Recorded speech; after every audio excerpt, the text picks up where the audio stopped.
सज्जनों नमस्कार। भक्ति उदय चैनल में आपका स्वागत है। ज्येष्ठ का महीना चल रहा है और ज्येष्ठ महीने में अमावस्या तिथि को वट सावित्री पूजन होता है। हम आपको आज की वीडियो में वट सावित्री पूजन की विधि और कथा दोनों बताएंगे। देखिए दोस्तों, इस वर्ष 2021 में वट सावित्री जो है वो 10 जून को है, यानी ज्येष्ठ की अमावस्या 10 जून को है।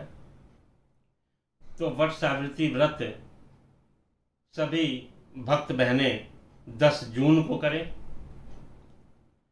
स्कंद पुराण में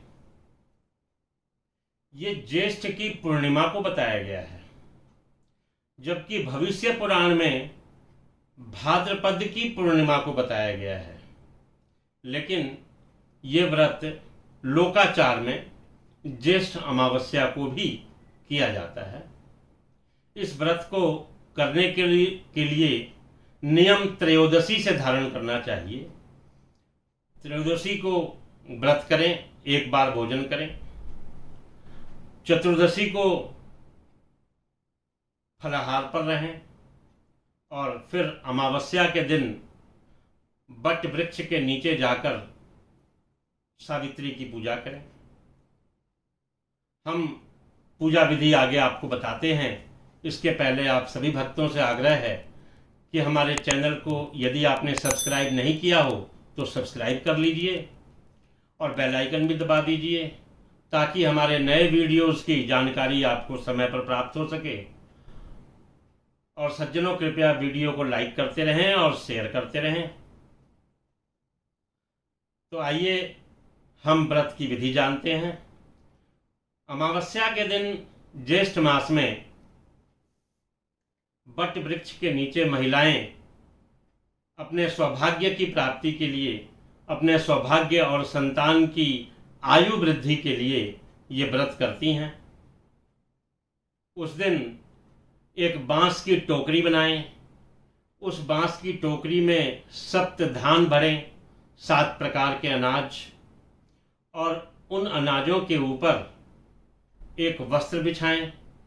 फिर सोने, चांदी या मिट्टी की ब्रह्मा जी की सावित्री सहित मूर्ति स्थापित करें। उसी टोकरी में सत्यवान और सावित्री की भी मूर्ति स्थापित करें। फिर वट वृक्ष के नीचे जाकर के ब्रह्मा जी और सावित्री की धूप, दीप, चंदन आदि से पूजा करें। नैवेद्य के रूप में गुड़ और देसी घी के बने हुए मालपुए चढ़ाएं और मौसम के जो भी फल हों, तरबूज, खरबूजा, आम, नारंगी, नारियल, इस प्रकार जो भी मौसम में मिलने वाला फल है वो वहाँ अर्पित करें। फिर कच्चा सूत 7 बार वट वृक्ष के परिक्रमा करते हुए लपेटें। फिर वहीं वट वृक्ष के नीचे बैठ करके ब्राह्मण से कथा सुने और उसके बाद वो सारा सामग्री उस ब्राह्मण को दक्षिणा सहित दान करें। इस विधान से व्रत अगर किया जाए तो निश्चय ही सौभाग्य बढ़ता है, संतान की आयु बढ़ती है, सुशील और सुंदर संतान प्राप्त होती है। आइए दोस्तों, अब हम इस संबंध में एक कथा है सत्यवान और सावित्री की। आइए हम वो कथा हम आपको सुनाते हैं।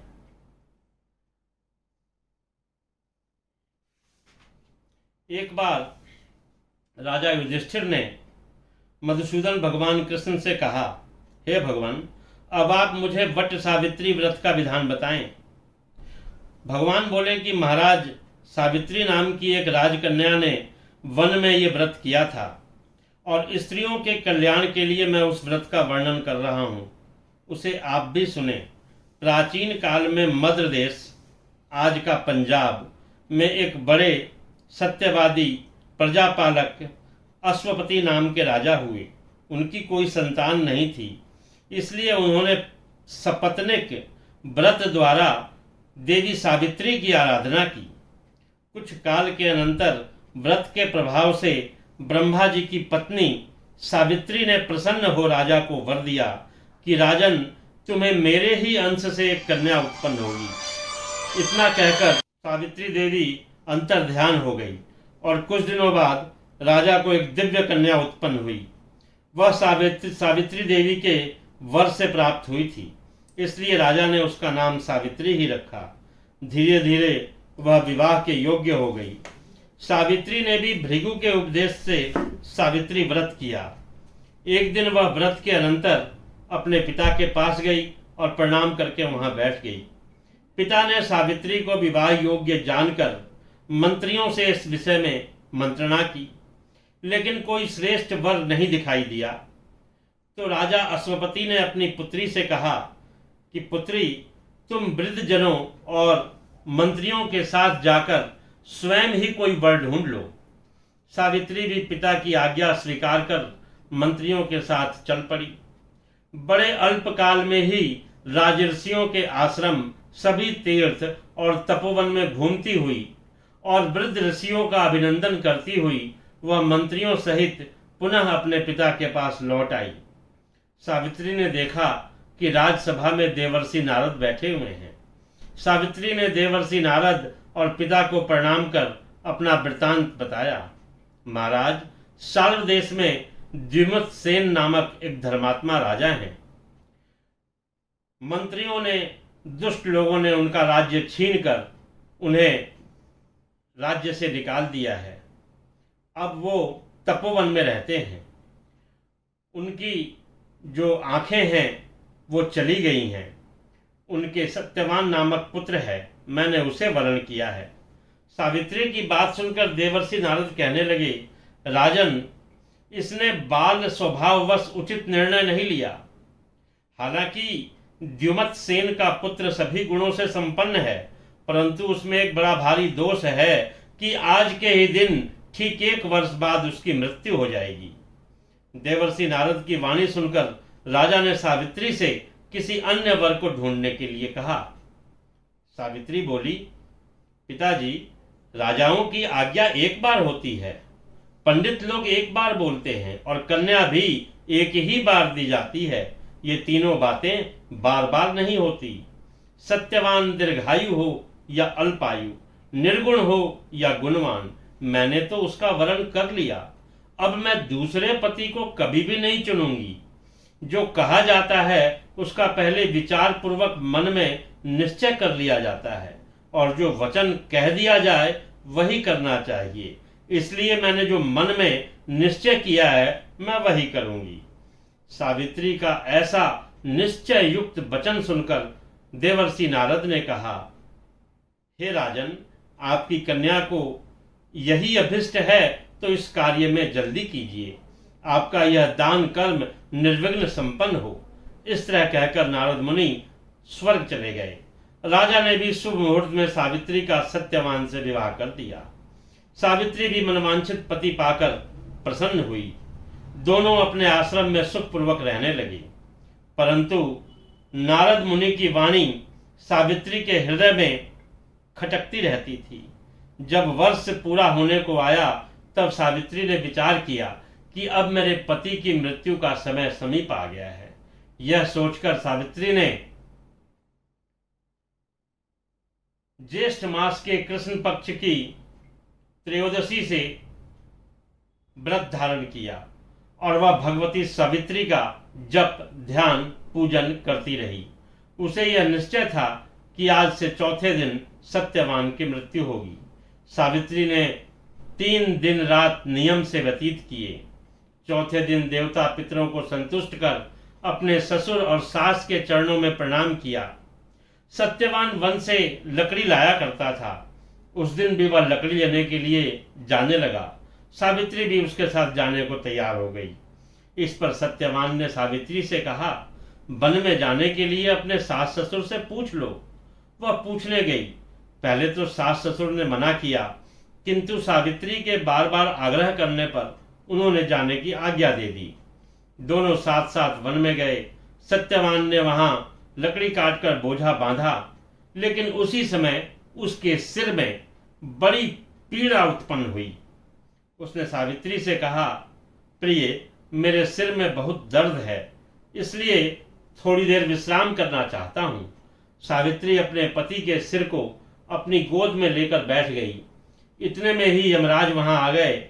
सावित्री ने उन्हें देखकर प्रणाम किया और कहा, प्रभु, आप देवता, दैत्य, गंधर्व आदि में से कौन हैं? मेरे पास क्यों आए हैं? धर्मराज ने कहा, सावित्री, मैं संपूर्ण लोकों का नियमन करने वाला हूं। मेरा नाम यम है। तुम्हारे पति की आयु समाप्त हो गई है, परंतु तुम पतिव्रता हो, इसलिए मेरे दूत इसको लेकर नहीं जा सके, अतः मैं स्वयं आया हूं। इतना कहकर यमराज ने सत्यवान के शरीर से अंगुष्ठ मात्र यानी अंगूठे के बराबर के पुरुष को खींच लिया और उसे लेकर अपने लोक को चल पड़े। सावित्री भी उनके पीछे चल पड़ी। बहुत दूर जाकर यमराज ने सावित्री से कहा, हे पतिव्रते, अब तुम लौट जाओ, इस मार्ग में इतनी दूर कोई नहीं आ सकता। सावित्री ने कहा, महाराज, पति के साथ आते हुए मुझे न तो ग्लानि है और न ही कोई श्रम हो रहा है। मैं सुखपूर्वक चल रही हूं। जिस प्रकार सज्जनों की गति संत हैं, वर्ण आश्रमों का आधार वेद है, शिष्यों का आधार गुरु और सभी प्राणियों का आश्रय पृथ्वी है, उसी प्रकार स्त्रियों का एकमात्र आश्रय उसका पति है, अन्य कोई नहीं। इस प्रकार सावित्री के धर्म और अर्थयुक्त वचनों को सुनकर यमराज प्रसन्न हुए और कहने लगे, भामिनी, मैं बड़ा संतुष्ट हूं तुमसे।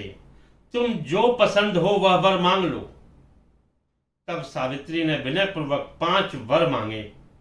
पहले वर में मेरे ससुर के नेत्र अच्छे हो जाएं और उन्हें राज्य मिल जाए, और दूसरे वर में मेरे पिता के 100 पुत्र हों, और तीसरे वर में मेरे भी 100 पुत्र हों।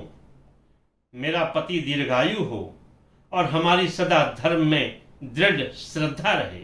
ये 5 वर सावित्री ने मांगे। धर्मराज ने सावित्री को ये सारे वर दे दिए और सत्यवान को भी दे दिया। सावित्री प्रसन्नतापूर्वक अपने पति को साथ लेकर आश्रम में आ गई। ज्येष्ठ मास की अमावस्या को जो उसने सावित्री व्रत किया था, ये सब उसी का फल है। हे युधिष्ठिर, पूर्वोक्त बताई गई विधि के अनुसार जो लोग इस व्रत को धारण करते हैं, निश्चय ही उनके सौभाग्य में वृद्धि होती है, इसमें संदेह नहीं।